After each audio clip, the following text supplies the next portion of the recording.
आपको वैसे शायद मैंने कल बताया था कि अगर त्रिभुज के केंद्रक की बात की जाए, अगर सेंट्रॉइड की बात की जाए, और अगर इस बीचों बीच वाला जो केंद्र है अगर ये केंद्रक हो और इसके अगर कोऑर्डिनेट्स निकालने हो, तो याद करो कल औसत बताया था x1 x2 x3, x1 x2 x3 का 3 से भाग दे देंगे, y1 y2 y3 को 3 से भाग दे देंगे, तो आपको x और y के कोऑर्डिनेट्स मिल जाएंगे। मतलब जो g है केंद्रक है उसके आपको कोऑर्डिनेट्स बना देंगे।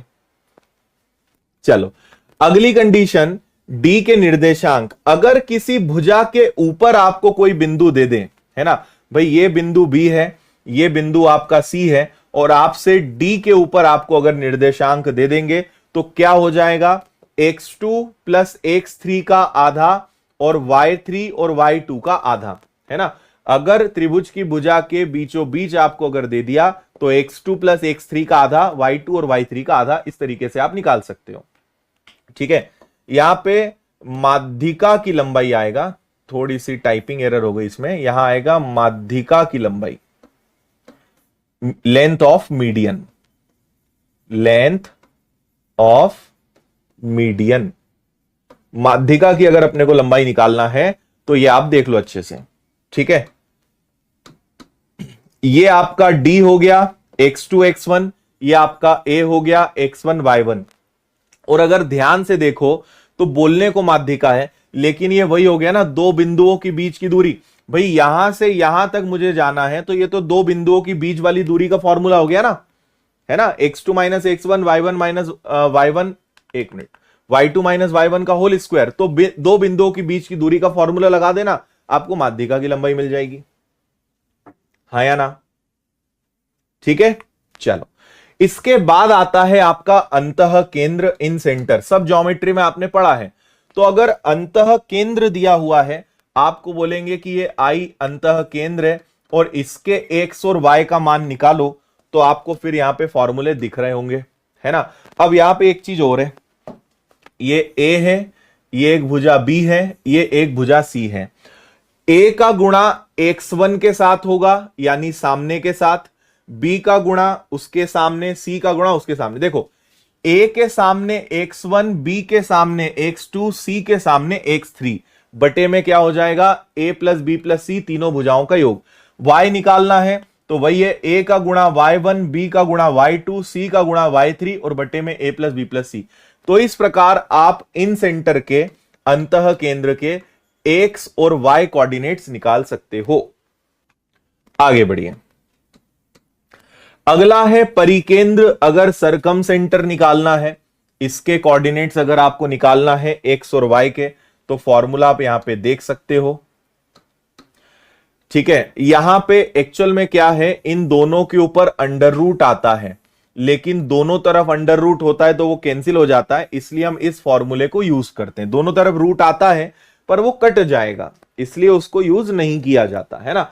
तो क्या हो जाएगा, x माइनस x1 का स्क्वायर, y माइनस y1 का square, x minus x1 y minus y1 का स्क्वायर, और ठीक उल्टा कोई भी एक ले लो, x minus x2 y minus y2 का होल स्क्वायर, ये अपने आप में बराबर होगा। या आप 2 और 3 ले सकते हो। भाई देखो x से x1, x से x2, इससे भी आंसर आ जाएगा। आप x से x1, x से x3 ले लो, इनको ले लो, किसी भी दो बिंदुओं के सेट के साथ आप परिकेंद्र निकाल सकते हो। कहां पे, अच्छा यहां पे प्लस मिसिंग है क्या, हाँ यहां प्लस आएगा, यहां पे आपका प्लस लगेगा, है ना, यहां प्लस लगेगा, ax1 plus bx2 plus cx3, plus यहां पे टाइपिंग में नहीं आया, बाकी प्लस आएगा। चलिए अगला, समकोण त्रिभुज में भैया अगर परिकेंद्र निकालना है, परिकेंद्र को हम क्या बोलते हैं, सरकम सेंटर, है ना, circumcentre in right angle triangle.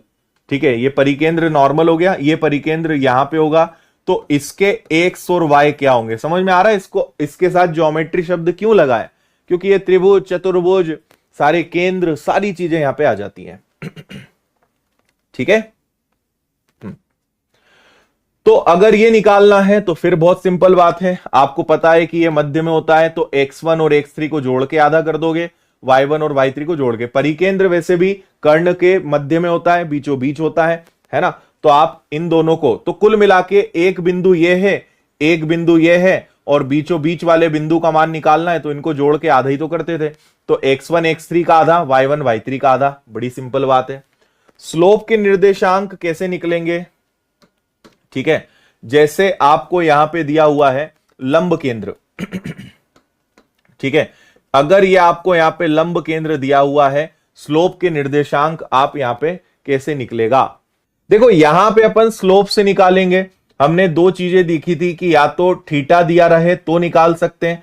अब यहां पे डिपेंड करता है, अगर आपको थीटा दे दिया है तो भी ठीक है, और अगर दो बिंदुओं के बीच की दूरी दे दी तो भी।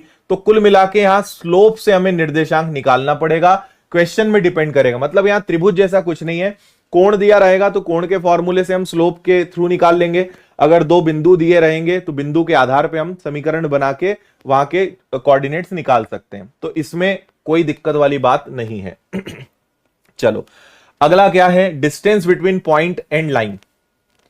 ठीक है, आपसे बोल रहे हैं कि रेखा, इस रेखा और इस बिंदु के बीच की दूरी आपको पता लगानी है। Distance between point and line, बिंदु और रेखा के बीच की दूरी।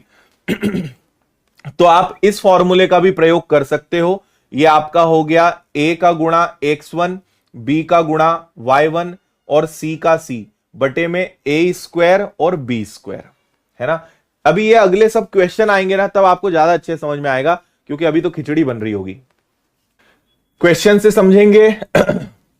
Distance between two parallel lines, मान लीजिए दो रेखाएं जा रही हैं, एक दो, दोनों एक दूसरे के पैरेलल हैं।